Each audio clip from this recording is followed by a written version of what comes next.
Z knowledge होने के लिए आपको प्रैक्टिस की ज़रूरत होगी, जो कि हम यहाँ पे करवाएंगे, और फुल्ली प्रिपरेशन कराएंगे आपको, ताकि कोई भी दिक्कत ना आए। बस आपको ध्यान देना ये है कि जितनी भी यहाँ पे सिलेबस वाइज आपका क्लास हो रहा है, ठीक है, तो उसको आपको नोट डाउन करना है, प्रैक्टिस करते रहना है।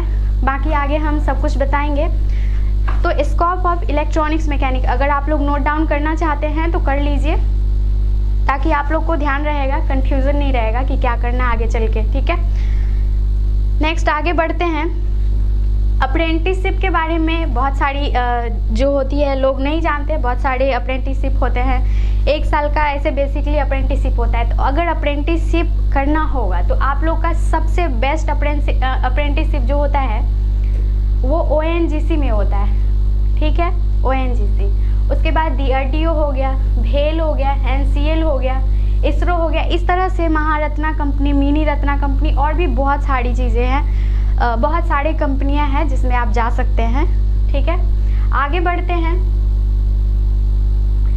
अब ये अप्रेंटिसशिप का मतलब क्या होता है ये भी थोड़ा हम आपको बता देते हैं। अप्रेंटिसशिप का मतलब होता है प्रशिक्षु मतलब जो उम्मीदवार होते हैं, ठीक है, जो कैंडिडेट होते हैं, स्टूडेंट, जो किसी संस्था में एक छात्र की तरह वहाँ के कार्य सीखता है, ठीक है, एक स्टूडेंट की तरह वहाँ पे काम सिखाया जाता है और ट्रेनिंग करता है, प्रशिक्षण प्राप्त करके अपने स्किल, अपने योग्यता को बढ़ाता है। कहने का मतलब ये हुआ कि अप्रेंटिस का मतलब होता है कि आप एक स्टूडेंट की तरह वहाँ पे पढ़ाई कर सकते हैं, वहाँ का काम सीख सकते हैं, और इसके लिए आपको कुछ स्टाइपेंड भी दिए जाते हैं, ठीक है। इस तरह से आप अपने स्किल को डेवलप कर सकते हैं। तो यहाँ पे ये हो गया अप्रेंटिस का मतलब। ओके, आगे बढ़ते हैं।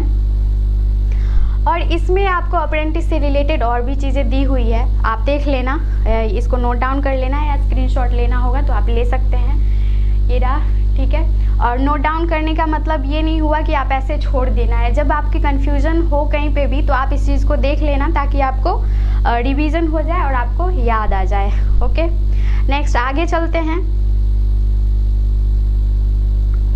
अब हम गवर्नमेंट जॉब की बात कर रहे हैं, ठीक है। तो गवर्नमेंट जॉब जो होता है वो महारत्ना कंपनी में होता है। पहला, महारत्ना कंपनी जिसमें आपको सारी प्रॉपर सुविधाएं दी जाती है, आपके नॉलेज के अकॉर्डिंग सारी सुविधाएं दी जाती है, वहाँ पे सैलरी काफ़ी अच्छी रहती है।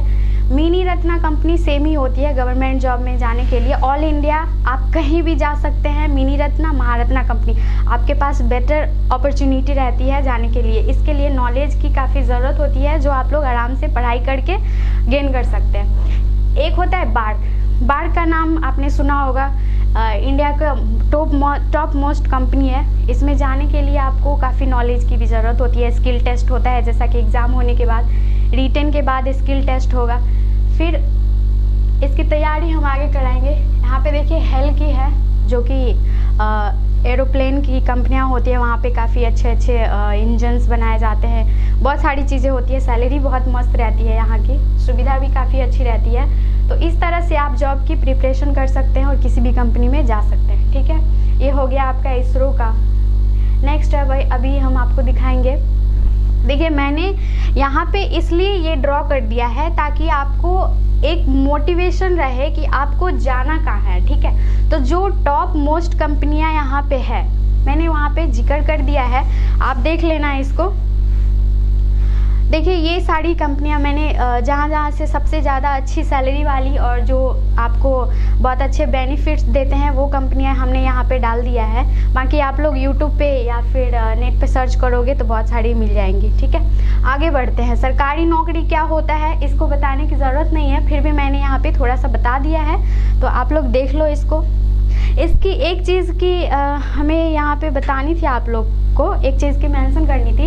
एज सबसे ज़्यादा मोस्ट इम्पोर्टेंट मायने रखता है कि आपका गवर्नमेंट जॉब में जाने के लिए एज क्या होना चाहिए, ठीक है। तो एज यहाँ पे 60 वर्ष की आयु बोल रहा है, ठीक है, लेकिन जब वो रिटायरमेंट की बात होती है, लेकिन आपको सरकारी जॉब में अगर जाना है तो 17 से 18 साल से ऊपर रहेगा तब आप जा सकते हैं, और मैक्सिमम इसमें 27 से 30 साल देता है, ठीक है। तो आप लोग जितनी जल्दी हो सके तैयारी स्टार्ट कीजिए, ठीक है, और आराम से आप जा सकते हैं। सावन, गुड आफ्टरनून। कोशिश कीजिए आप लोग कि कमेंट लिखने से ज़्यादा अच्छा रहेगा कि हम लोग बाद में लास्ट में कमेंट देख लेंगे, लिख लेंगे, ठीक है। फिलहाल पढ़ाई पे फोकस कर लेते हैं। ओके, आगे बढ़िए। तो ये सारी जानकारी आप लोग के लिए इम्पोर्टेंट था। मुझे लगा कि पढ़ने से पहले अगर ये चीज़ जान लेना ज़रूरी होगा, क्योंकि आप लोग जॉब की ही तैयारी कर रहे हैं, ठीक है। तो जॉब के बारे में पहले जानकारी होना चाहिए। अब यहाँ पे हम चलेंगे प्राइवेट जॉब के बारे में। तो प्राइवेट जॉब बहुत सारी होती है, ठीक है। मिनी रत्ना कंपनी इसमें भी आती है। ये होता है कि आपको कॉन्ट्रैक्ट बेसिस पे यहाँ पे जॉब करना होगा, तो वो प्राइवेट के थ्रू होता है। तो मिनी रत्ना कंपनी काफ़ी अच्छी होती है, सैलरी अच्छी होती है, लेकिन ये परमानेंट नहीं रहता है, बस यही फ़र्क होता है। मोबाइल कंपनी हो गया, आपको पता है कि इलेक्ट्रॉनिक्स मैकेनिक आजकल के मॉडर्न लाइफ में काफ़ी ज़्यादा मायने रख रहा है, काफ़ी वैल्यू हो गया इसका। तो इसके लिए मोबाइल की जो बड़ी बड़ी जो इंडस्ट्रीज़ होती है, तो इलेक्ट्रॉनिक्स वाले जितने स्टूडेंट होते हैं, काफ़ी डिमांड अभी हो रहा है इसका। तो आप लोग इसके लिए तैयार रहिए। आईटी सेक्टर हो गया, तो कहीं पे भी आपका जैसे कंप्यूटर शॉप हो गया या कंप्यूटर लैब हो गया, तो आईटी सेक्टर की भी कंपनियां काफ़ी अच्छी होती है, सैलरी पैकेज भी बहुत अच्छी है। अपने बिहार से बाहर जाते हैं तो वहाँ की सैलरी तो काफ़ी मस्त रहती है। महारत्ना की बात करें तो इसमें भी प्राइवेट कंपनियां जो है वो बहाली लेती है, और यहाँ पे कॉन्ट्रैक्ट बेसिस से बच्चों को ले जाया जाता है, जैसे प्लेसमेंट होता है। तो यही सारी कंपनियाँ जो है वो प्लेसमेंट के लिए आती है, ठीक है। आगे बढ़ते हैं। तो आप देख सकते हैं ये सब फिगर मैंने आप लोग को समझने के लिए लगा दिया है, आप लोग समझ लेना, ठीक है। देख लो, तो इस तरह से हमने समझाने की कोशिश की है, आप लोग को अच्छे बेहतर ढंग से समझ में आए, इसलिए मैंने सारा यहाँ पे इस तरह से बना दिया है। आगे बढ़ते हैं। यहाँ पे प्राइवेट नौकरी के बारे में हमने कुछ डिस्कशन कर दिया है, ठीक है। कुछ लाइन, कुछ पॉइंट हमने डाल दिया है।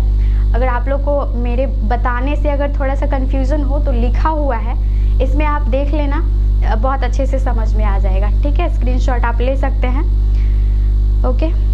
इसको नोट डाउन कर लीजिएगा। आगे बढ़ते हैं।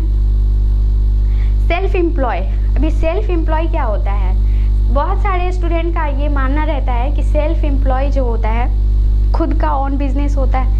कोई किसी सरकार के अंडर में काम नहीं करना चाहते हैं तो सेल्फ एम्प्लॉय बन सकते हैं। जैसे इसमें आपको पीसीबी हो गया, रेडियो हो गया, टीवी हो गया, मोबाइल वगैरह हो गया रिपेयर का।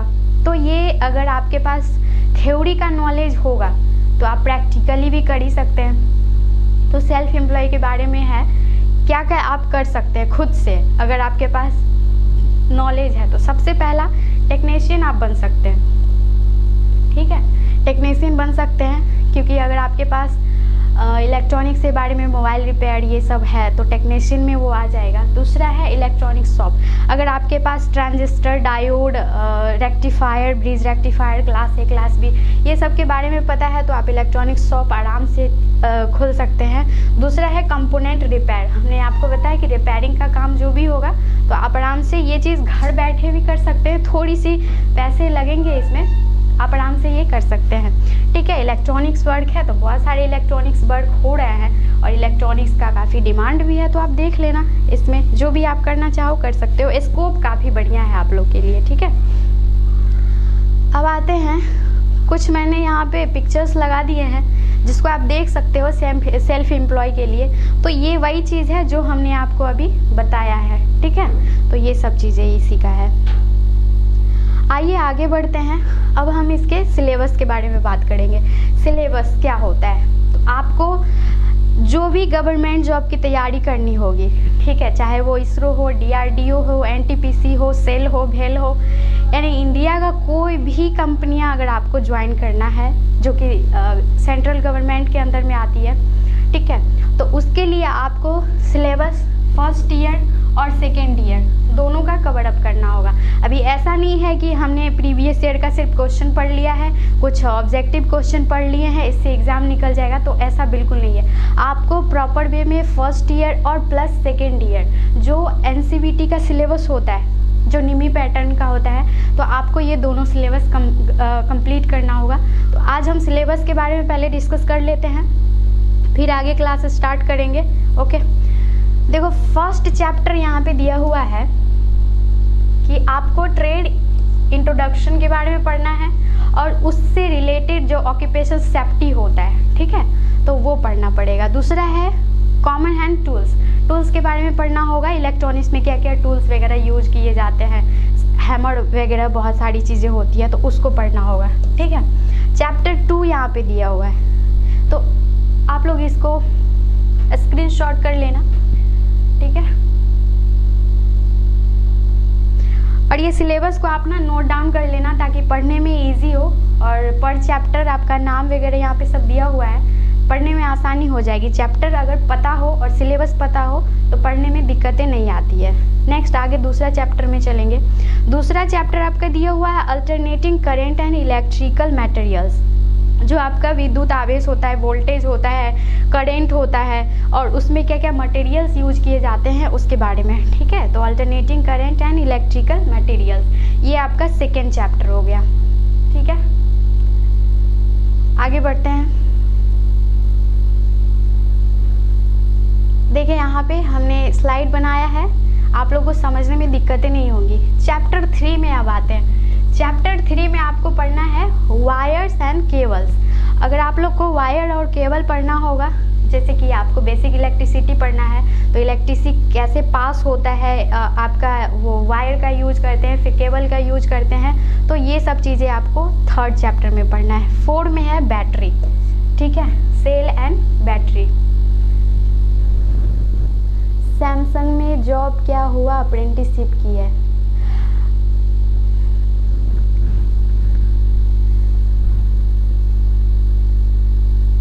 इसरो महारत्ना में, हाँ इसरो महारत्ना कंपनी में आती है, ये सेंट्रल गवर्नमेंट की जॉब है जी। आगे बढ़ते हैं। 4 चैप्टर में हम सेल और बैटरी के बारे में पढ़ेंगे, ठीक है। नेक्स्ट है 5 चैप्टर्स। 5 चैप्टर में बेसिक कंपोनेंट्स के बारे में पढ़ेंगे। आगे देखिए स्क्रीनशॉट जरूर ले लीजिएगा, क्योंकि आपको लाइव क्लास में लिखने का जल्दी जल्दी मौका ऐसे नहीं मिल पाएगा। अगर तो आप स्क्रीनशॉट लेके इसका नोट बना लेना, ठीक है। यहाँ पे दिख रहा होगा passive components, chapter 5 passive components. आगे बढ़ते हैं।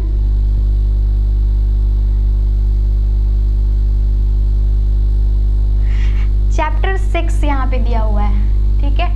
चैप्टर 6 में आपको रेजोनेंस पढ़ते हैं। अब रेजोनेंस क्या होता है, जब हम चैप्टर इन करेंगे तो वहाँ पे आपको डिटेल्स में बताएंगे, ठीक है।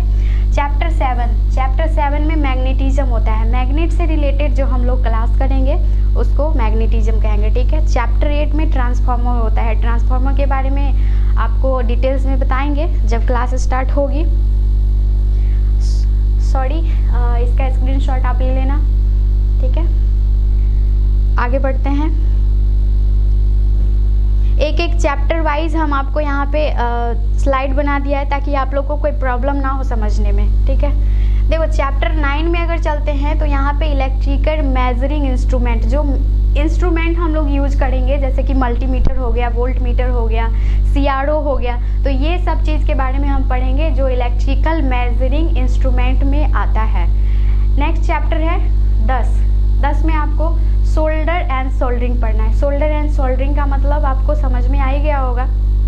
अगर जो बच्चे यहाँ पे पढ़े हुए होंगे थोड़ा भी इलेक्ट्रॉनिक्स, तो उनको समझ में आ गया होगा कि सोल्डर एंड सोल्डरिंग क्या होता है। PCB जैसे हम लोग यूज करते हैं या मोबाइल यूज करते हैं, उसमें से कोई भी पार्ट अगर डैमेज हो गया है तो उसको रिपेयर करने के लिए उस पार्ट को क्या करते हैं, अलग करते हैं। अलग करने के लिए हम लोग सोल्डरिंग करते हैं, और उस रिपेयर वाले पार्ट्स को हटाने के बाद नया जो पार्ट्स लगाएंगे, टूल्स लगाएंगे, तो वहाँ पे उसको हम लोग डिसोल्डरिंग, तो आपको सोल्डर एंड सोल्डरिंग पढ़ना होगा, ठीक है। चैप्टर 11 में आपको सेमीकंडक्टर डिवाइस पढ़ना है। सेमीकंडक्टर को हम लोग अर्धचालक कहते हैं, सेमीकंडक्टर डिवाइस है चैप्टर 11, ठीक है। तो इस पोर्शन को आप लोग नोट डाउन करो।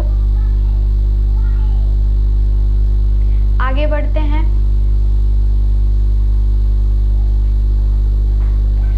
देखिए अब इधर आते हैं, चैप्टर 12 में चलते हैं। IC रेगुलेटर, बिना IC के कोई भी इलेक्ट्रॉनिक्स डिवाइस वर्क नहीं करता है, तो IC रेगुलेटर इलेक्ट्रॉनिक्स का मोस्ट इम्पोर्टेंट पार्ट है, जिसको यूज करके हम लोग कोई भी डिवाइस को बना सकते हैं, ठीक है। तो ये हो गया chapter 12 IC regulator. Next 13 chapter 13 में आता है आपका computer and Windows operating system. देखो इलेक्ट्रॉनिक्स में ऐसा नहीं है, पढ़े हैं कोई नहीं, ठीक है।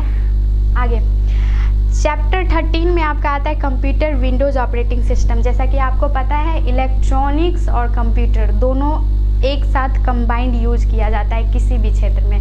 जहाँ पे आपका कंप्यूटर यूज करना होता है इलेक्ट्रॉनिक्स भी आएगा, और जहाँ पे इलेक्ट्रॉनिक्स यूज किया जाता है वहाँ पे कंप्यूटर डेफिनेटली आएगा ही आएगा, ठीक है। तो कंप्यूटर का भी 2-3 जो आपका टॉपिक्स है वो पढ़ना पड़ेगा इसमें। चैप्टर 14 आपका MS ऑफिस आएगा।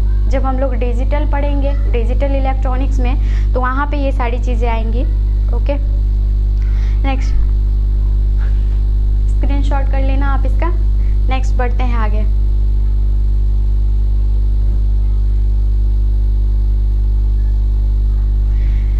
देखो चैप्टर 15 में एंटर करेंगे। चैप्टर 15 दिख रहा है सब लोग को? कमेंट करिएगा दिख रहा है।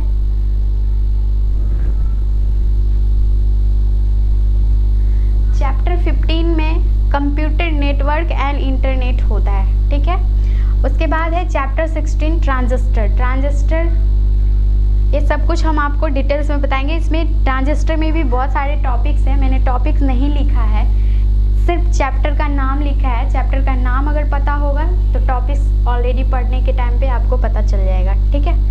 अब चैप्टर 13 में आता है एम्पलीफायर एंड ऑक्सीलेटर। जब एम्पलीफायर और ऑक्सीलेटर का भी यूज बहुत ज़्यादा कंपलसरी होता है इसमें, क्योंकि अगर हम लोग कहीं पे कोई सिग्नल को भेज रहे हैं, जैसे आजकल फ़ोन में बहुत सारे सिग्नल्स आते हैं तो करप्ट हो जाते हैं, ठीक है। हमारा सिग्नल यहाँ से जा रहा है दूसरे जगह ट्रांसफ़र हो रहा है, लेकिन प्रॉपर वे में हमारा आवाज़ उन तक पहुँच नहीं पाता है, या फिर इंटरफ्रेंस हो जाते हैं, बहुत सारे नेटवर्क हो जाते हैं, इसका आवाज़ उसके पास, उसका उसके पास।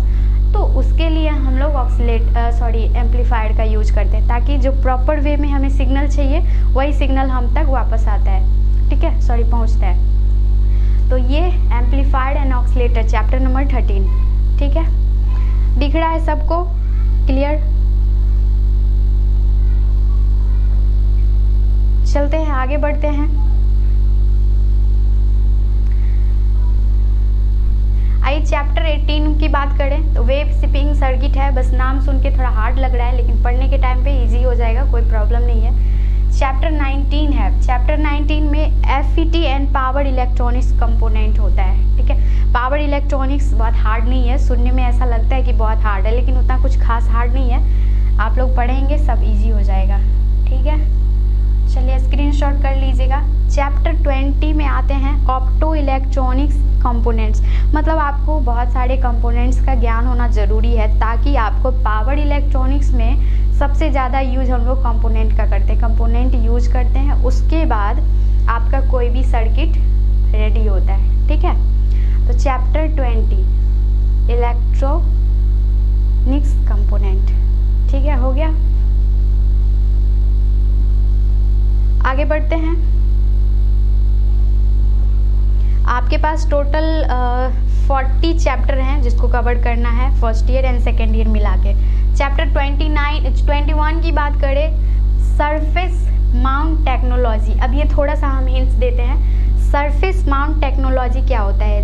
आपके पास जो प्रिंटेड सर्किट बोर्ड होता है, जिसमें मोबाइल में लगा होता है, एक छोटा सा चिप टाइप का देखते होंगे, या लैपटॉप में लगा होता है, तो उसमें बहुत सारे कंपोनेंट्स क्या होता है, माउंट किया हुआ रहता है, मतलब उसमें लगा हुआ सोल्डिंग किया हुआ रहता है, जिससे हमारा वर्क फंक्शन चलता है, ठीक है। उसी को हम लोग कहेंगे सरफेस माउंट टेक्नोलॉजी, ठीक है। ये PCB के लिए होता है, PCB यानी प्रिंटेड सर्किट बोर्ड के लिए, ठीक है। Chapter 22 digital electronics. अभी डिजिटल इलेक्ट्रॉनिक्स में भी हम थोड़ा सा हिंट्स दे देते हैं। ये जो डिजिटल इलेक्ट्रॉनिक्स होता है वो 2 डिजिट पे वर्क करता है, ठीक है। पहला 0 और दूसरा 1। यही 2 चीज़ों पे ना ये पूरा का पूरा इलेक्ट्रॉनिक्स वर्क करता है डिजिटली। तो ये जो होता है ना बाकी इलेक्ट्रॉनिक्स से थोड़ा अलग होता है, क्योंकि इसमें ना आपको बहुत सारे कैलकुलेशन, बाइनरी नंबर हो गया, ऑक्टल हो गया, डेसिमल हो गया, हेक्सा हो गया, तो ये सब चीज़ें इसमें आपको पढ़ने के लिए मिलेगी। और ये जो चैप्टर है आपका लगभग 35% क्वेश्चन आपका इसी से आता है। तो ये जो डिजिटल इलेक्ट्रॉनिक्स है काफ़ी ज़्यादा इम्पोर्टेंट है। आपके जो भी गवर्नमेंट जॉब का एग्ज़ाम है या कोई भी DRDO इसरो है तो वो इसमें से 35% क्वेश्चन आपका आता है। ठीक है, चैप्टर 23 में आते हैं combinational logic and integrated circuit. ये भी डिजिटल का ही एक पार्ट है जो कि आपको डिजिटल में ही पढ़ाया जाएगा। चैप्टर 23 इसको स्क्रीनशॉट कर लेना आप लोग। आगे बढ़ते हैं।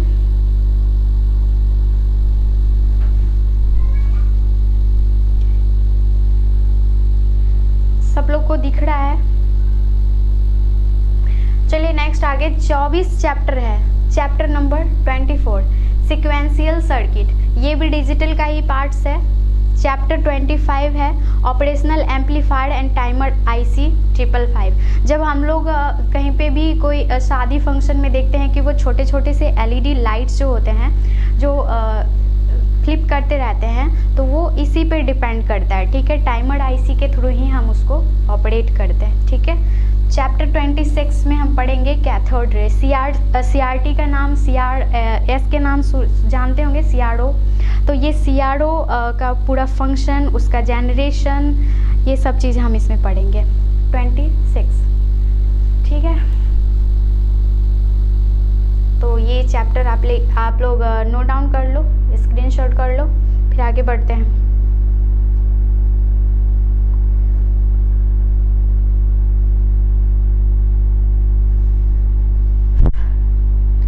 चलिए अब आते हैं chapter 27 printed circuit board. Last में आपका एक दिख रहा है PCB, इसको हम लोग शॉर्ट फॉर्म में कहते हैं PCB। ठीक है, तो PCB हम लोग पढ़ेंगे 27 में। चैप्टर नंबर 28 में SMD सोल्डरिंग एंड डिसोल्डरिंग पढ़ेंगे। ठीक है, PCB को कैसे सोल्डरिंग करते हैं, उस पर कैसे डिसोल्डरिंग करते हैं, उसके लिए क्या मटेरियल यूज करते हैं, ये सब हम पढ़ेंगे PCB के बाद SMD सोल्डरिंग एंड डिसोल्डरिंग पे। ठीक है, नेक्स्ट चैप्टर 29 में पढ़ेंगे सिंगल फेज इंडक्शन मोटर। अभी इंडक्शन मोटर भी आपके लिए ज़रूरी होता है क्योंकि कोई भी मशीन है उसमें कौन सी मोटर लगे होते हैं, कैसे वो मोटर चलते हैं, स्टार्ट कैसे करना है, इसके बारे में हम लोग पढ़ेंगे। ठीक है, चैप्टर 30 में आते हैं।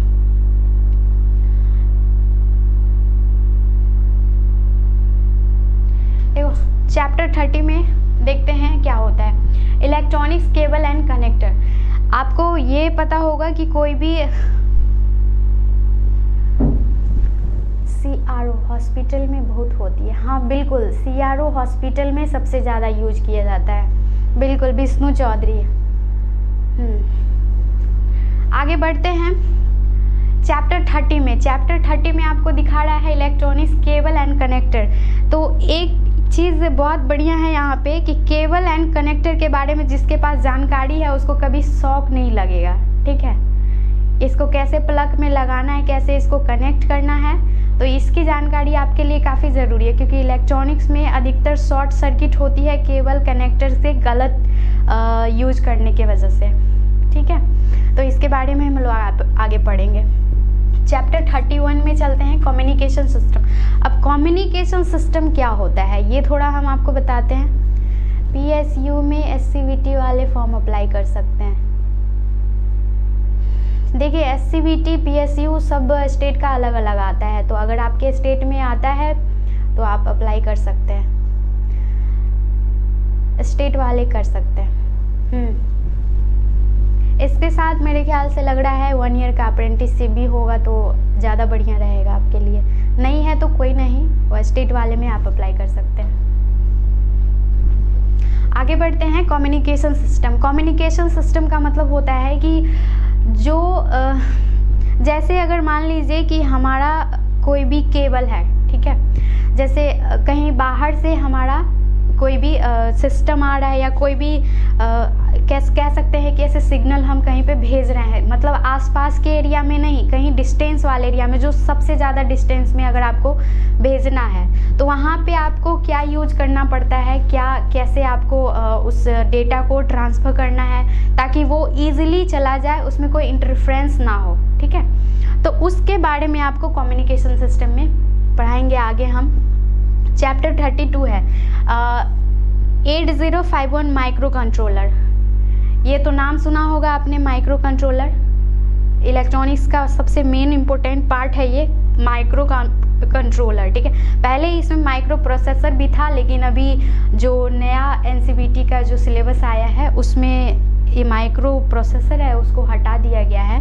तो आपको माइक्रो कंट्रोलर, इसका पिन नंबर, इसका कौन सा पिन क्या वर्क करता है, कहाँ पे इसका यूज करते हैं, और जितने भी बड़े बड़े इंडस्ट्रीज़ हैं, ठीक है, वहाँ पे इसका सबसे ज़्यादा यूज होता है। जैसे अगर हम लोग कहीं पे मॉल में जाते हैं, ठीक है, तो आप लोग देखा होगा, आप लोगों ने देखा होगा कि जब हम लोग मॉल में जाते हैं, जब हम गेट से एंटर करते हैं इस तरह से, तो वहाँ पे ऑटोमेटिक दरवाज़ा ऐसे खुल जाता है, ठीक है।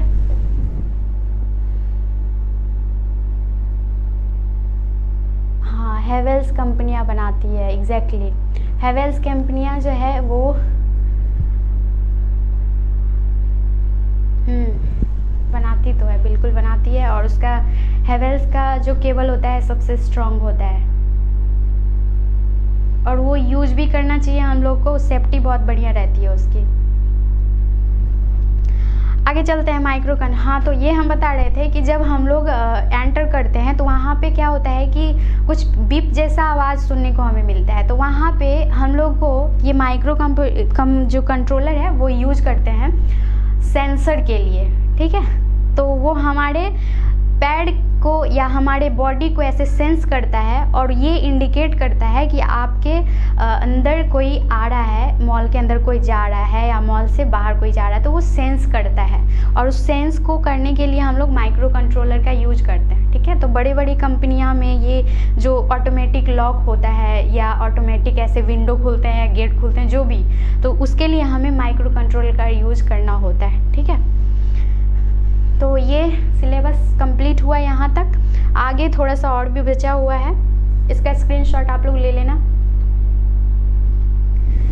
स्किल टेस्ट का तैयारी कहाँ से होगा मैम? आपका रिजल्ट आएगा तो उसके अकॉर्डिंग स्किल टेस्ट का तैयारी हो जाएगा। ऐसे हम लोग कोशिश कर रहे हैं करवाने की, पॉसिबल होगा तो ज़रूर बता देंगे कहाँ से करना है, ठीक है। आगे बढ़ते हैं।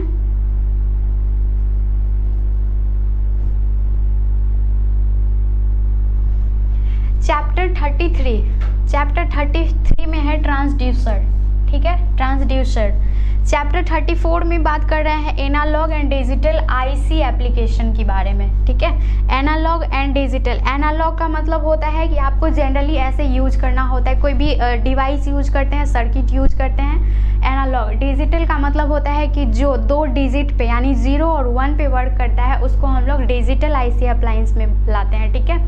चैप्टर 35 में हम लोग का है ऑप्टिकल फाइबर। अब ऑप्टिकल फाइबर क्या होता है ये थोड़ा सा हम बता देते हैं आपको।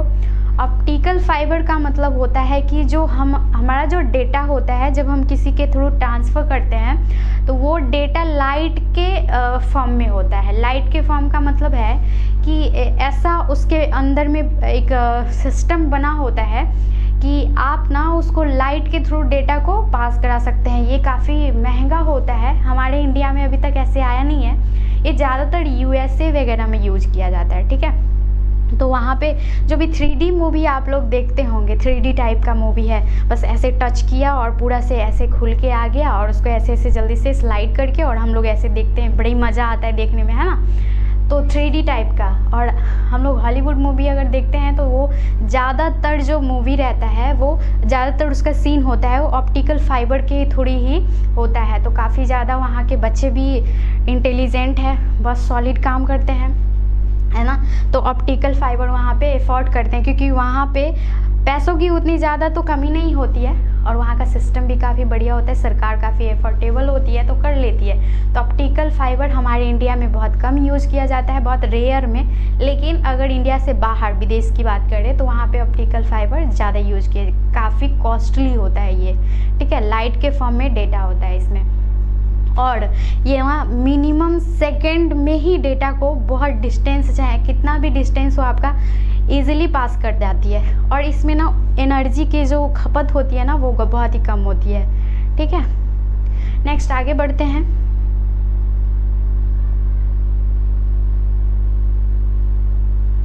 आगे बढ़ते हैं 36 चैप्टर में आते हैं। ठीक है, SMPS एंड कन्वर्टर है।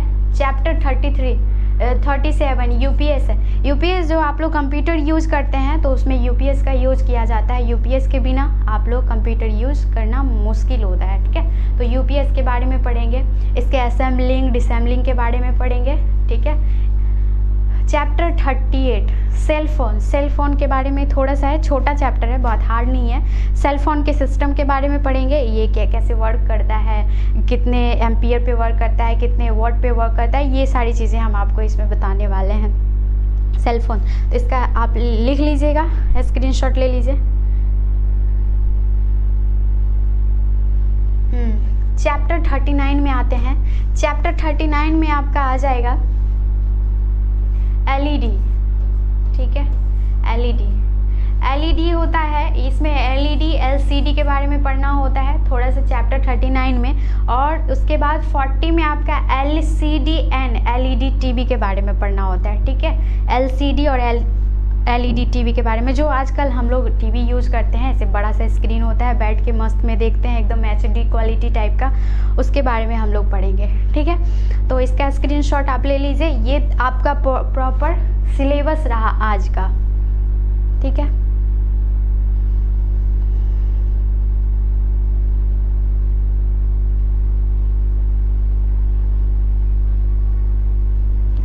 हो गया होगा। चलिए अब थोड़ा सा डिस्कस कर लेते हैं। आज का लाइव आपका लाइट एमिटिंग डायोड, LED का फॉर्म होता है लाइट एमिटिंग डायोड। हाँ बिल्कुल, जब हम लोग सिलेबस से बाहर निकलेंगे और चैप्टर में इन करेंगे तो फिर इसके बारे में और भी जानकारी मिलेगी आपको, कोई प्रॉब्लम नहीं है। तो आज का लाइव सेशन यहीं तक था। ठीक है, नेक्स्ट कल से हम लोग मैम गवर्नमेंट में कौन से ट्रांसफार्मर होता है, AB होता है उसमें, और बताएंगे जब हम लोग ट्रांसफार्मर में चलेंगे तो उसमें बताएंगे, घर के लिए डिस्ट्रीब्यूशन के लिए सब बताएंगे। विष्णु चौधरी, ये सिलेबस आपका कंप्लीट हो गया है। ठीक है, और कल हम लोग सिलेबस के अकॉर्डिंग क्लास करेंगे। मैम आप कहाँ से हो? हम तो EG वे से हैं, आपको लाइव क्लास दे रहे हैं। ठीक है, नहीं क्लास में पर्सनल बातें नहीं। ठीक है, क्लास में सिर्फ क्लास की बातें, और ये इम्पोर्टेंट नहीं है कि हम कहाँ से हैं, हम कहीं से भी हो, बस आपको सारा क्लासेस देंगे। इलेक्ट्रॉनिक्स का पूरा कोर्स आप ही पढ़ाएंगे मैम, बिल्कुल कोशिश तो यही कर रहे हैं कि हम ही पढ़ाएंगे। अभी आप लोग बताइएगा, जब चैप्टर में इन करेंगे उसके बाद देखते हैं आगे क्या होता है। वाह, चलिए सिलेबस आज का ये कंप्लीट हो गया है।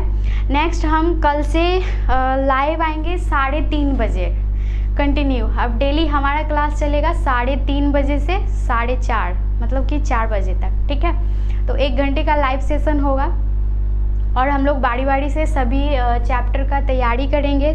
आप लोग बस नोट्स बनाते जाना। स्टडी मटेरियल तो आप लोग को ऐसे मिलेगी ही, फिर भी अपना नोट्स अपना ही होता है। स्टडी मटेरियल लेने से आपको कोई रिवीजन पे इतना ज़्यादा फ़र्क नहीं पड़ेगा, लेकिन अगर आप नोट्स खुद के हैंड राइटिंग से कर रहे हैं तो फिर आपके लिए काफ़ी ज़रूरी ये होगा कि आप जो पढ़ रहे हैं ना वो चीज़ें ऐसे 50% आपको लिखते लिखते ही याद हो जाएगा। ठीक है, बस थोड़ा सा जो याद होता है तो उसको बस रिवीजन करने के लिए जो नोट्स आपको मिलेंगे तो आप उससे रिवीजन कर सकते हो। 3 ईयर्स से जॉब कर रहा हूँ, थोड़ा भूल गया हूँ, कोई बात नहीं है, रिवीजन हो जाएगा। मैम टेस्ट में बहुत हल्का क्वेश्चन है। हल्का क्वेश्चन है, ठीक है, इस बार का टेस्ट जो होगा अभी आपका लाइव के बाद तो उसमें और हार्ड क्वेश्चन कर दिया जाएगा। दिक्कत क्या है? बुक कौन सा ले मैम? बुक कोई भी ले लीजिए, अरिहंत का बुक ऐसे अच्छा होता है, लेकिन जो आपका निम्मी पैटर्न का कोई अगर बुक मिल रहा है लेवल 5 का, वो वाला बुक ले लीजिए। थ्योरी के लिए वो बुक काफ़ी है। और बाकी जो हम पढ़ाएंगे ना तो आप उससे नोट्स बनाते जाइएगा, क्योंकि रेफरेंस हम कोई भी बुक अगर कर देते हैं ना तो आपको वही चीज़ें मिलेगी, बस थोड़ी बहुत चीज़ें जो होती है। लेकिन जो हम आपको नोट्स देंगे वो 3-4 बुक 5 बुक से लिया हुआ है, और एक्स्ट्रा में भी और क्वेश्चंस वगैरह या फिर जो पॉइंट्स होंगे वो सब डाले गए हैं। ठीक है, तो कोई भी बुक लीजिए, थ्योरी का दिक्कत नहीं है। हम बाढ़ में 3 नंबर से छठे हैं अभी इस बार, क्या कोई बात नहीं है। फिर बाढ़ का वैकेंसी तो अभी आते ही रहता है ना, फिर 6 महीने साल भर में तो आ ही जाते हैं। एक बार और ट्राई करिएगा, कोशिश कर रहे हैं बाढ़ का नेक्स्ट वैकेंसी आने तक आपकी पूरी की पूरी सिलेबस हम कंप्लीट करा दें। Okay, welcome Vishnu.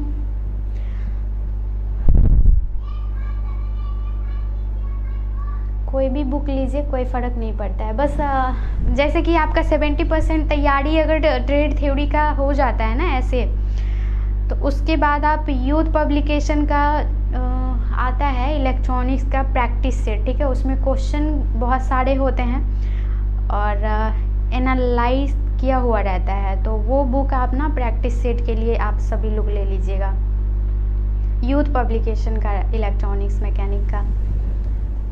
उसका क्वेश्चन बहुत अच्छा रहता है, लेवल बढ़िया है, और अगर वो पूरा का पूरा सेट आपने कर लिया ना तो फिर एग्ज़ाम कोई भी निकल जाएगा, सिर्फ बाढ़ ही नहीं सारा एग्ज़ाम निकल जाएगा। नॉन टेक्निकल के लिए कहाँ से तैयारी, सिर्फ आपका नोट्स से तैयारी हो जाएगा ना। देखिए हमने ना पूरा एफर्ट डाल दिया है खुद का कि जो भी बुक हमारे पास अवेलेबल थी और जहाँ से भी जो भी बुक्स हमारे पास आई है ऐसे, तो और निम्मी से जितने भी क्वेश्चन और ये बुक वगैरह हुए हैं, तो मैंने सारा का A to Z जो मेन पॉइंट है, जो सबसे हायर पॉइंट है, जो एग्ज़ाम लेवल तक पूछता है, वो सब हमने अपने नोट्स में डाल दिया है।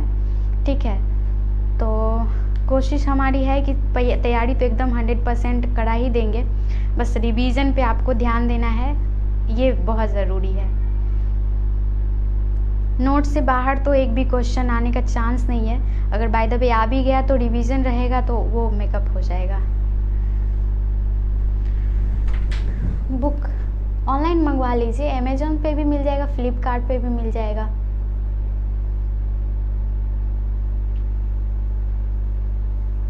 कोई बात नहीं है विष्णु, लाइव क्लास आपका 3:30 से चलेगा।